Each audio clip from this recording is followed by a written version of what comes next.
Ngồi gì ba lâu lên kìa.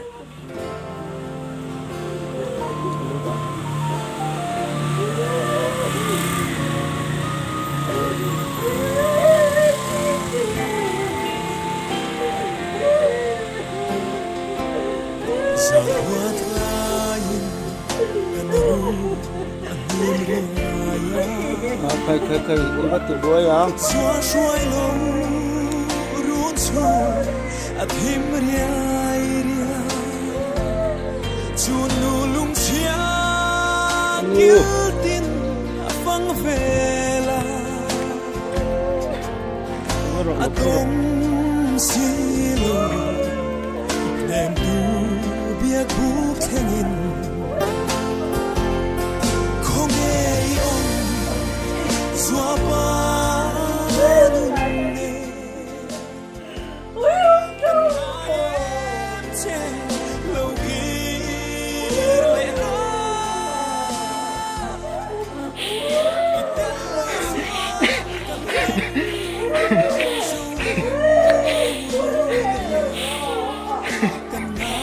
Parang oh.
Dikipate ho.